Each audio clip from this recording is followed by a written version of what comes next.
Podcasts Radio Network proudly presents the Broadcasters Podcast.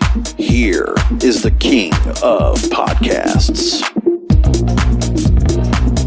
Welcome to episode 279 of the Broadcasters Podcast. Broadcasterspodcast.com is the website from where you can find the show. You can rate and review through the likes of Spotify, Apple Podcasts. You can also find the show on Google Podcasts and Amazon Music and all other major podcast platforms. And thank you for joining me for the program. King of Podcasts here with you. We're going to talk about radio once again because the ongoing subject that continues on right now is that radio wants to go and continue to go ahead and do what they've been doing right now with throwback music for whatever reason. I don't like this move, but this is basically the surrendering of new music discovery altogether. Radio's given up. The corporate radio heads have given up. They do not want to be involved anymore and to bring in the new music at all because it doesn't matter to them anymore. They are more than happy to concede being the second or third option of catching new music because Billboard allows them to do that. The algorithm allows them to do that and count so many points towards what they get. Okay? And as long as radio can do that, they can control the Billboard Hot 100 and they can stay relevant. But streaming is where it really matters. But radio doesn't really care. They never have. Not in the last decade or so. If you look at the current list right now, the May 29th Media Base Top 40 chart, Miguel Sure Thing is your number one song with no real change because it's a bona fide hit from 2010. Miley Cyrus and Flowers, which, if I'm right, if I went back and looked for how long ago that song got released, if I go back and look when the song got released, just saying, released on January 2023. So we're 5 months in with that song. And that's after the album came out. Goes along. We talked about Rima Selena Gomez with Calm Down. That's the number 3 song in the country now on radio. And with that said, by the way, there's very little change. If you look at the change of music that goes on a regular basis, you look at the change, the percentage change on spins, it's not even close. Okay, Miguel Short Thing, 0.6 change up. Flowers, a 0.8% drop. 1.5% drop for Calm Down. Metro Boomin, Creepin' featured the Weeknd and 21 Savage, down up 1.6%. But that song also, if I put in how long ago that song got released, we're going to go back months. Months, I'm telling you. Let me go back and see. When was the song released? Okay. So you had a release of Diddy put a remix out. That was March 2023. But the song got released December 2022.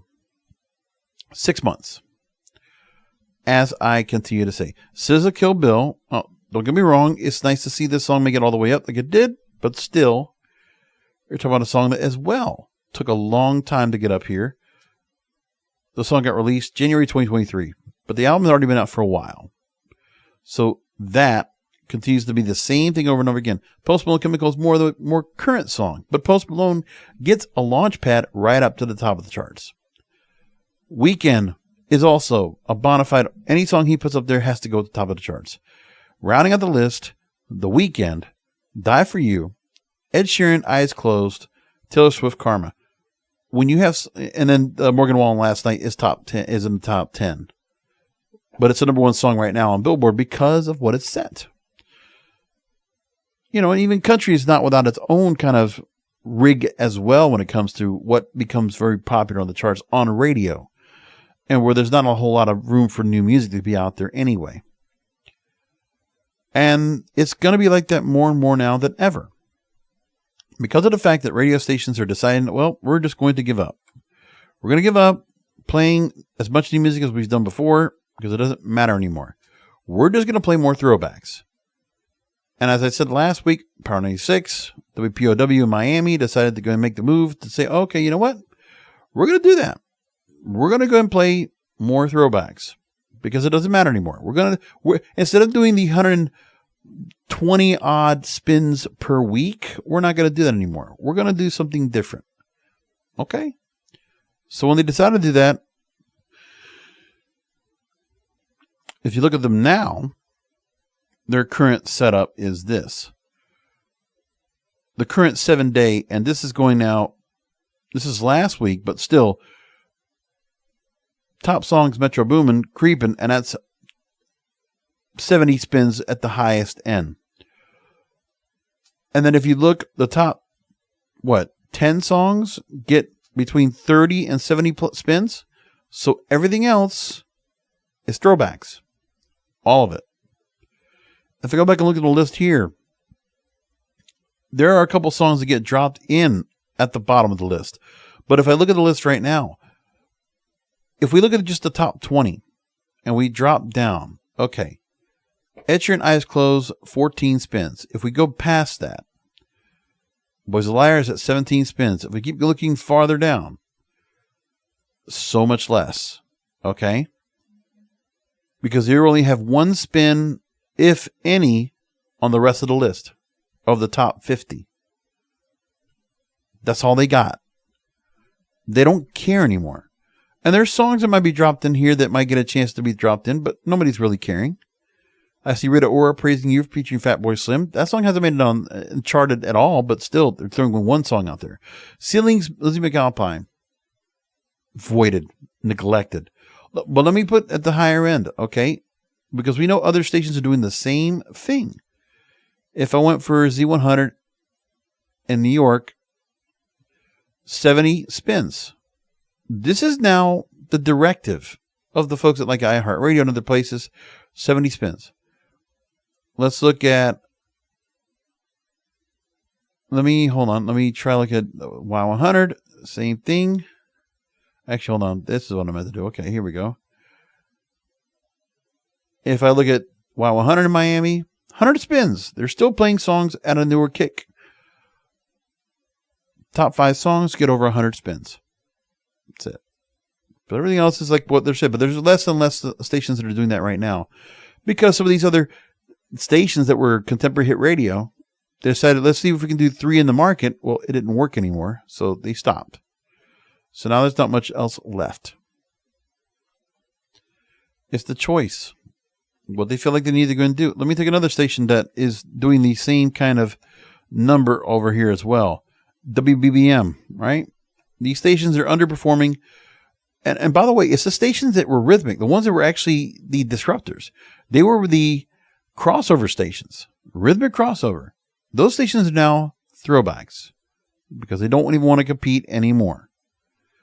And the CHRs will just continue to play the same songs they want to play over and over without any disruption from the other stations. They're basically just suffocating them because they feel like, well, those stations don't need to be doing that. WFLC in Miami as well, throwbacks along with the hits. But they were one of the first ones that started doing that trend. And now everybody else does the same thing. So Chicago's WBBM, B96, same thing. Calm Down is the number 1 song, 70 spins. If you go down to the bottom of the list into the top 20, you get 8 spins. And then it just changes. And it gets lower and lower. It's pitiful. You just don't care anymore. Radio has given it up. Let's go and talk a few stories that have actually brought this up right now. Sean Ross has been very good about this over at radioinside.com. I can't help it, but he's been just on top of this and he's making the good points. So he brings up this, that gold records, recurrence, songs that come back and become songs you can go and play because they were played on the station a few years ago, you can bring them back and play them. Well, the rule of Top 40 Radio about gold music was that it should be roughly from the previous 3 years, an emphasis on current core artists as opposed to one-hit wonders or declining former stars. Right. So, like if Ed Sheeran has a new song, you play some of his older songs. Beyonce, Rihanna, Taylor Swift, whatever. Yeah, it's the kind of the idea that you use that. So there's a relevance to why you play the song. In the 1980s, when we had the hot hits format, Mike Joseph actually ran that format, stations were all current. And new stations opted for a slightly less extreme version where you hear songs during those years that were more focused on the last 18 months, with exceptions for the biggest stars. And there were stations that used the "Oh Wow Oldies" creatively, although not many stations felt the need to do so when contemporary hit radio was flourishing. So 93Q in Houston and other stations are being consulted by John Hartman were exceptions. And even after KKBQ moved from AM to FM, it was possible to hear a complete rule breaker such as Seasons of the Sun in between the MTV and R&B crossovers, at least until rival KRBE really took hold as a top 40 station. And when gold became a major part of top 40 over the years, it was always acknowledged that the current music was weak. Well, that's where we are right now. It's being considered that music is weak. So when this happened last time was the late 80s, when the Princes and the Michael Jacksons and the Huey Lewis Newses, all these 80s artists were by the wayside, starting to slow down. Remember that we had stations that would start going into the fact of, okay, we're going to start playing more dance music, more R&B music, more rhythmic music. There'll be a little bit of rap as well. And that happened for a few years. And then contemporary hit radio would start to rebound. And actually, crossover happened because we had, the change of the Billboard Hot 100 charts in November 91. And in the mid-90s, it was just kind of big of a hodgepodge because rhythmic top 40 dominated in the mid-90s. And top 40 took a little bit behind until the late 90s, 96, 97, 98, 99, 2000, and then contemporary hit radio going back again because we had the boy bands. We had the artists that the pop music came back with a resurgence. But pop music is not being allowed that way now. Pop music is being put by the wayside. The chance to cross over into pop, not happening right now. So he goes in and talks about how songs would go and play songs that are a little bit older, or a bit older than you would think the audience would care about, because now they don't care about the younger audience. They are not trying to retain newer listeners. They are not worrying about that. They'd rather just keep the older listeners retained. So the last generation of radio, they think are the millennials and the Gen Zs. Gen Z, they're not listening to us anymore. They've conceded. When radio can still be the tastemakers of new music, we don't have that right now. Spotify or Pandora or Apple are the algorithms that are the tastemakers. They're taking the role of radio. SiriusXM doesn't do that. I mean, if they do, not even that much, because there's not enough factor. Because people are not going to Sirius so much for the pop music on those stations. They're going for everything else that's on there. Sports, talk, and maybe other music out there of different genres. Okay? And so that's what they had. So now there's a throwback boom now on mainstream and adult top 40 stations.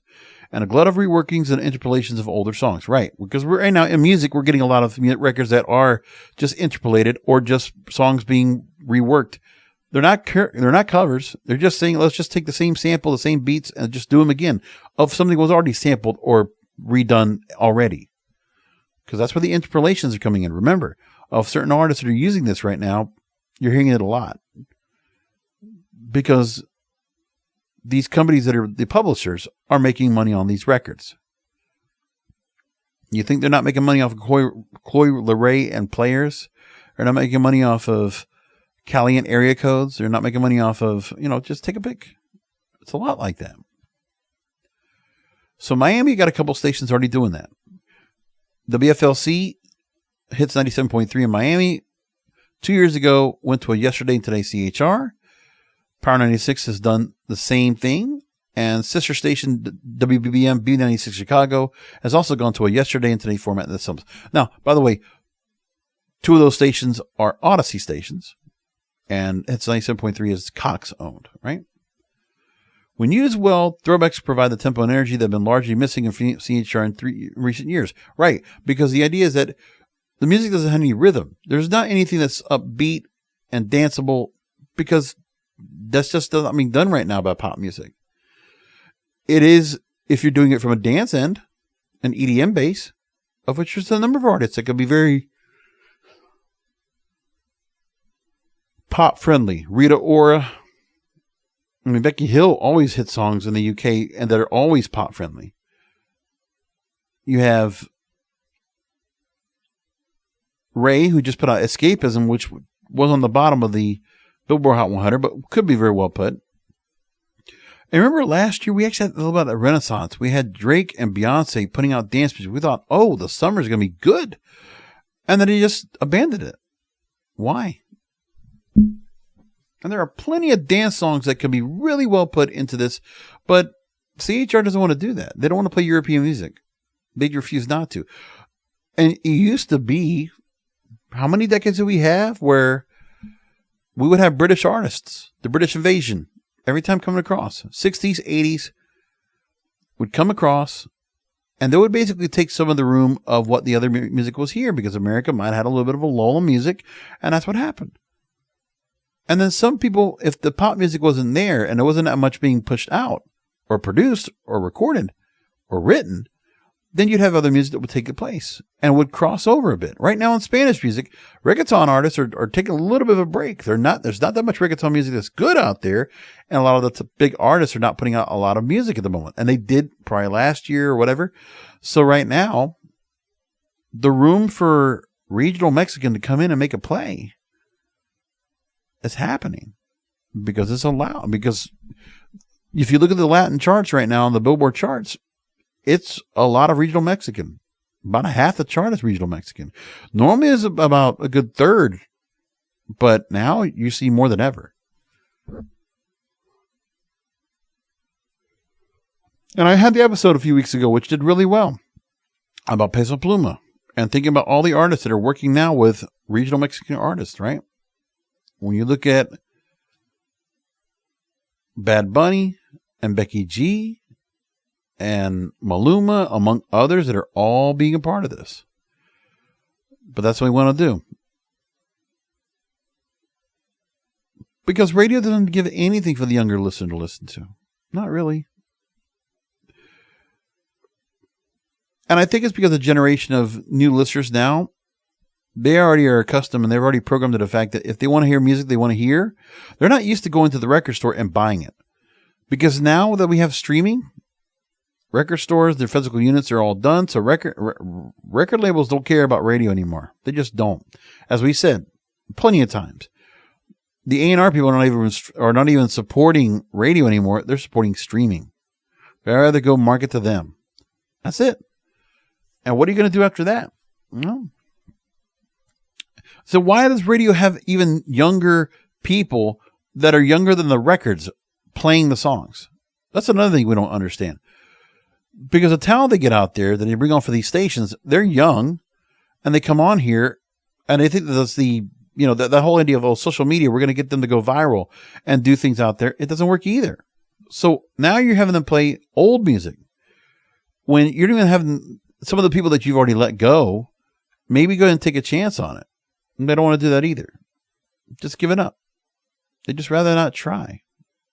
It's sad, but that's what they want to do. Regardless, well, we move along in here, and Sean Ross makes some points about throwbacks. That the throwback stager carries the implication that the song to follow will be tasty and interesting. And if you wanted to hear the song Sorry by Justin Bieber, it's 8 years old now. Is there any surprise or delight in hearing it? And then using throwback as a synonym for all gold will diminish the value of throwbacks. But yeah, throwbacks now can mean music that is current. And now you're just going to say, well, you just don't care what the music is. You just need music to fill the spot in between the ads. Because that's all that matters to them, are the ads. The music doesn't matter anymore. Radio has basically just given up. They have surrendered. The white flag is of the streamers. Spotify, Apple, Pandora. It's yours. You can have it. And what's the chance? See, this is the thing too. If radio has to start paying royalties for all these back records, imagine how quickly new music becomes the new gamut going forward. Because if we ever get to the day where National Association of Broadcasters are not able to go and hold off the lobbying effort fails.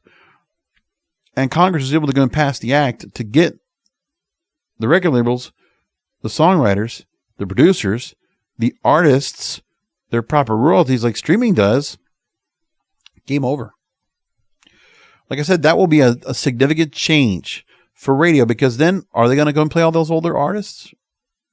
Because of how much they're going to have to probably pay in royalties for those? No, they're going to go for newer artists. Then they'll switch.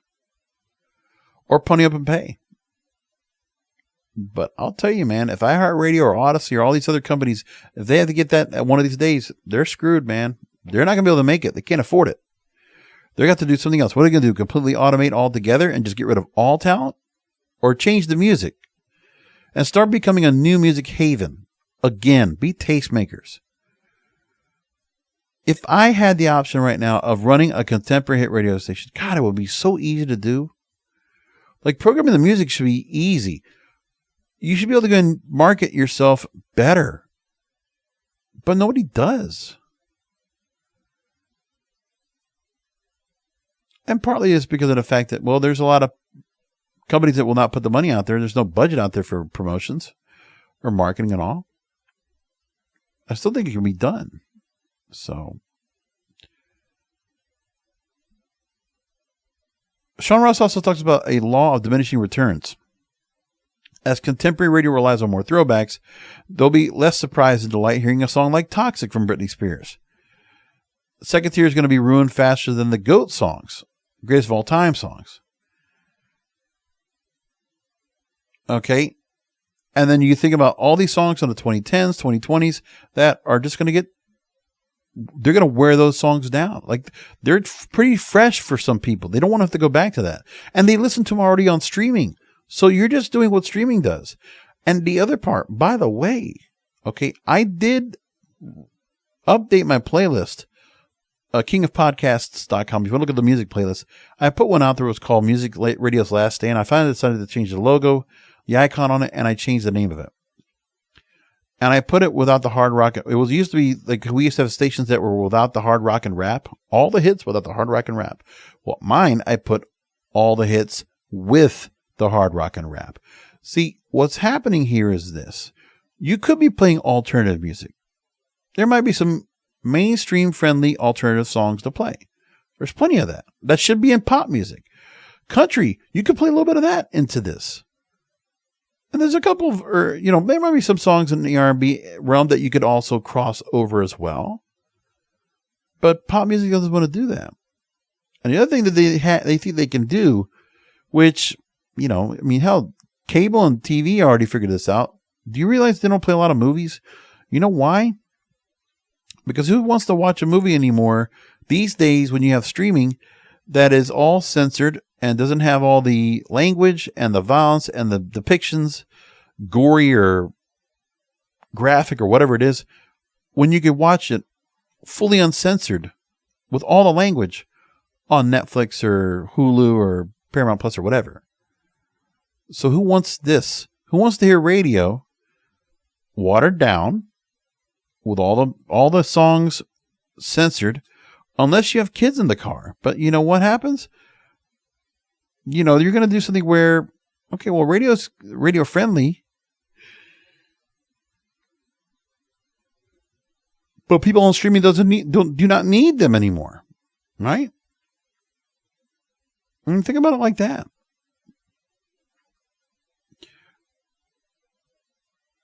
And that's what's going on. He's talking about how you take certain songs that are spiking or scheduling carefully.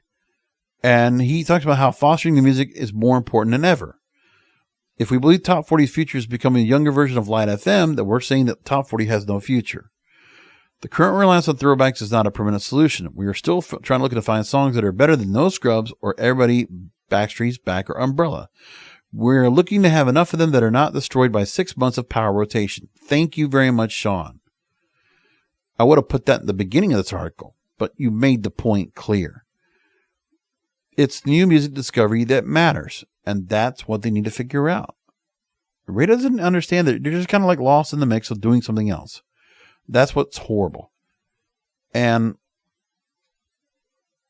I don't know what they think. I don't know what they think they're doing by doing this, but it doesn't work. It's sad. But when I look at all this right now, I say to myself, it's not that hard for all these stations to go ahead and start playing music that they can go outside the normal gamut. Like, I mean, why is it so hard for stations to go ahead and just play some new music and give a chance on some new music?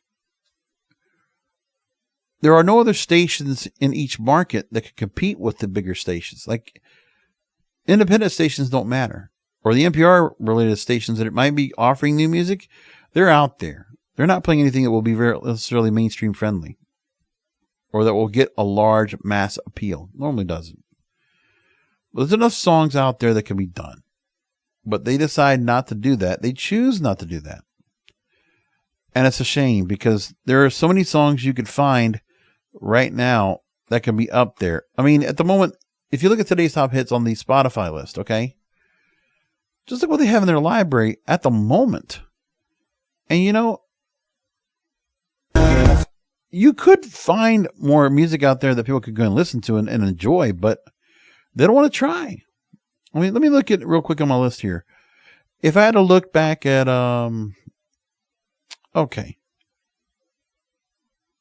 So Billboard Hot 100 does, you have a couple songs that are not part of this normal list in the top 10, but the top 10 here does really have more or less radio's big hits with Flowers and Last Night and Calm Down and Creepin' and Die For You and Antihero. But then also in there, you see Mexican Regional also coming in the game. You also see, well, that's really what there is. Because at least they're showing what all is out there. Now, if I wanted to look at the stations out there and look at what they have in terms of what might be out there that would be good, let's put it like this. Okay. Right now, there's a new song from Dua Lipa for the Barbie album. For Barbie the album. Wow, this is funny. She's got a song called Dance the Night. Let's see how quick radio jumps on that. They should. I don't know if they're going to. At the moment, Flowers by Miley Cyrus is on today's top hits. Kill Bill, Cupid, 50-50. Song is, by the way, is that song even in the list? Let me go back and look. Is Cupid, which is a very friendly song, and it's top 20 right now, or nearing top 20 if it hasn't already been there. Top 10 right now, or at least was top 10 for a few weeks over in the UK, and in Europe is playing really well. Is Cupid in here? No. I'm looking right now. Hold on. And I'm looking here. Yeah. Some reason K-pop? No. No, they don't want to play it. It's not even in the top 50. Not even in the top 50. That's a shame. Pitbull and Lil Jon Jumpin'. Why is that song not up there? High up on the list. Why is that not up there? Zara Larson's Can't Tame Her. That song's not up there when they could be. I look here at Louis Capaldi, Wish You the Best. It's in the bottom end of the media base list. Top 50, but not even close. Ceilings should be up in top 40, but it's not. Luke Combs' Fast Car also should be up there. But they're not playing it. They don't care. Oh, no, 50-50's in there, 25. But way down on the list. Way down. I could name a bunch of songs that could be playing right now in power rotation. I mean, power rotation should still be there, but they don't want to bother with that. If I look at the Spotify list continuing on, okay, as it was, yeah, you can't hear that anymore. People, LaBianca, why is that not playing in top 40? Why are these stations not playing that? Boy's a Liar, yeah, it gets played up there, okay. And if I want to keep looking, But Miracle, Calvin Harris, Ellie Goulding, why is that not in the top in the American charts right now, or making its way into radio? Because radio used to go and be a part of this kind of thing. They can actually go and bring these songs to life, but they don't want to. They choose not to. They just don't care. It's shame. You know what they're more worried about? Trying to keep things relevant for them. Okay, Sean Ross also wrote a story called I Still Listen to Music on AM, But. And he talks about his listening when he was growing up, that he would listen to top 40 and R&B often on AM for far longer than most peers who had made the move to FM rock by 1974. Because he was listening to stations like WLS in Chicago, CKLW in Detroit, WKBW in Buffalo, until they gave up music or any semblance of top 40. And that's how he learned radio programming. And one of the stations you will listen to at night is KFRC in San Francisco, one of the last great AM top 40 holdouts. And by the way, I still listen to, every once in a while, an air check from the early 80s, 82, 83. I would listen to that station. And they did a whole, an air check that was a full composite of the daytime lineup over there.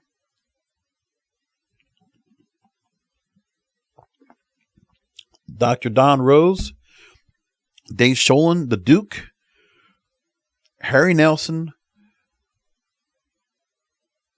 I forgot the other guy that was on there. And Broadway Bill Lee was closed out tonight.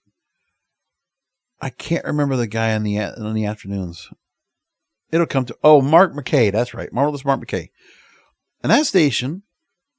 Okay, in the time when it was the early 80s, and not a lot of songs were playing out there, but you know what?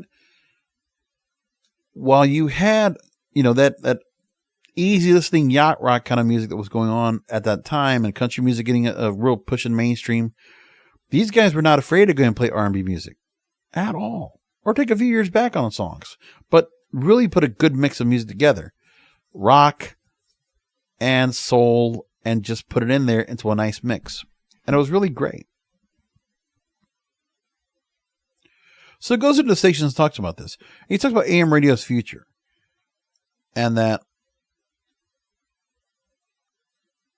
he talks about now that AM listening used to have in a sedan acquired in very nanoseconds for connectivity. That while he had a car that has a Bluetooth now, but AM FM is easy for it to listen to and a good way to catch up. In the new car, local stations are competing less with Spotify and podcasts than they would for most people, but still with every radio station in the world, regardless of over-the-air frequency or lack thereof. And in fact, when every radio station in the world became available in 1997 via streaming radio, any willingness I had to sift through static or any attendant romance in doing so largely evaporated. It's true. And there was a short time when I owned a shortwave radio to listen to a few hours of UK Top 40 radio every week. Of course, the desktop was better. And like I said, man, there was a while I was listening to radio in other countries. It's just so much better. It really is. But now I'm really good and set where I finally got my setup for things with my playlists. And I can program and I can set up my own music of what I want to hear. And with a lot of variety, by the way. My current list I have right now, my current playlist, it's now about 9 hours of songs. 9 hours, but I do put Spanish music in there. But there's more than enough music to go and listen to. At the moment, I'm thinking, I forget how much there is, but if I look right now at the current list, I got 187 songs, 9 hours of music. It's wild, but that's what I got. I got more than enough music to listen to. HD radio, non-factor. So these current things right now it's really weird. You know what's really weird too? The story came out from Edison Research. 20% of radio listening now is through the internet. People stream. They're not listening in their cars. 20%. 86% of radio listening time among those 13 and up are now spent on the radio. 14% on other devices. And the biggest source of radio listening that doesn't occur on a traditional radio is more than half of radio streaming happens on a phone. You're all listening on streaming. That's an interesting story right there, but that's where we're at. And of course, I am the radio guy first and foremost, and I will continue to go and bash on this, but maybe someday we'll see some change. But as far as everything going right now, radio can have rough weeks, and Odyssey can lose their spot in the New York Stock Exchange and fall apart. But some stations still feel like they're going to stay around. iHeartRadio still feels like they can stay around. They're doing an investor conference. They were speaking to investors at the J.P. Morgan Global Technology, Media, and Communications Conference, and Bob Pittman. So they're seeing a payoff to investments made to construct a unified ad platform. It's in the beginning. It's already beginning and happening in stages and pieces. The more iHeart can make buying its broadcast inventory like digital inventory, the better off it will be to take advantage of the company's scale and reach. But what content, brother? What content are you getting these advertisers to buy for? You still have to have good content, but they don't care. They just don't care. Digital revenues comprise 28 to 29% of iHeart's revenue stream. And previously, 3-4 years ago, it was only 7 to 8% of their revenue. Bob Pittman is asked, if whether podcasts' growth as a medium is beginning to slow down because of maturation. He says to the contrary, podcasting's been the best performer of all media. I don't see that slowing. Everything's been compressed down as a result of the ad downturn, but nothing other than that seems to be affecting podcasting. You continue to see the audience grow, the interest grow, and the usage grow. No, what happens is we had a lot of people that thought they could be wannabe podcasters in COVID time, and they all dropped off. So now the ones that actually can do it, they're here. It's just a matter of that podcasting has to go to a point where it can be really monetized and you can really go full time with it. And podcasting is not just an audio portion anymore. It's audio and video for a lot of people that are out there. So Bob Pittman also talks about that they're looking forward to the recovery and obviously preparing for it, building the leanest organization we can take full advantage of their increased revenue. They expect that iHeartMedia and other media companies will get a robust political ad spend. They think that's going to be helpful for them coming up for this year and into next year. But that's how they come out our ads. If they're going to find ads and they're going to find a way, we're making it easier to go and buy ads. We're going to make it easier to insert ads. Oh, great. But where's the content? Are you just going to run ads? Can you make money off of just ads? Especially when the ads are not good? No one thinks about that. So no one has a plan about that either. So I hate all this. So that's what we're going on with. I'll leave more of my rant on radio for another day because it's going to only go so far on this. So let's go and go into, I got to think about ad buyers. I can worry about that later. A quick update when it comes to the strike with the Writers Guild and now the Directors Guild and now the actors about ready to go ahead and get to the June 1st deadline, and we're going to see more of the same going on. So Colin Farrell, Mariska Hargitay, Danny Strong, and other stars rallied at the Writers Guild picket line outside of Paramount in Times Square. So you got other artists there, Michael Kelly, Rachel Dratch, Craig Zobel. They were all out to join the picketers. And Senator Kirsten Gillibrand, of Democrat of New York, and other local politicians spoke at the event in support of the Writers Guild against the Alliance of Motion Picture and Television Producers. So far, 4 weeks into the strike. And so they go along and talk. There was that part. Otherwise, we're just here. And no answers yet. Everyone's just kind of going along with the stride, and there's a lot of performatism right there. There's a lot of people going out and doing their own thing. There was just some award show that's going to be canceled now because of the strike. No one wants to budge. Nothing's happening right now. We're just waiting. We're just going to wait and see what everything figures out and let it all work through. Because I guess there's not much being done in negotiations and not much being done in anything right now. So, that's the show for tonight. We're going to leave it there. I could talk about movies, but I'll bring this up real quick. I am going to go see a couple movies this weekend because there's a lot to watch. And I'll admit, this week and next week, I'm going to probably get myself out there and watch quite a bit that I have. Because there's a lot. So this weekend, I'm going to watch, what is it? Oh, the Burt Kreischer movie, The Machine. I'm going to watch that tomorrow.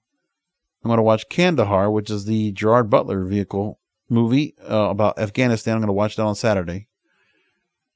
And you know what? I'm not the kind that would watch a Disney movie, but I'm going to probably go watch Little Mermaid, but I'll wait till next week to watch it. Because I have nothing next week to watch anyway, so I'll just wait for that. June's kind of quiet, and that's okay because of the Memorial Day weekend with all those movies that came out. June's going to just have its time to get some people that are going to have time in the summertime to go out and go catch movies. They'll probably go out and see it. So But there'll be movies I'll get to watch. I'm sure I got some others to go and catch, which will be good. By the way, 21 movies I've already watched this year. And by this weekend, I'll be at 23. Subscription, baby. It's fun, and I really enjoy it. All right, that's the show. We'll come back next week. We'll keep an eye. If there's more on radio to bring up, I will bring it up, as always, because what else is there to do? And we'll take it from there. So with that said, that is it for the Broadcasters Podcast this week. Thanks for listening in and finding the show as you always do. Appreciate all of you being here and listening in. And until next week, please remember that content is king, and the control of your content is in your hands.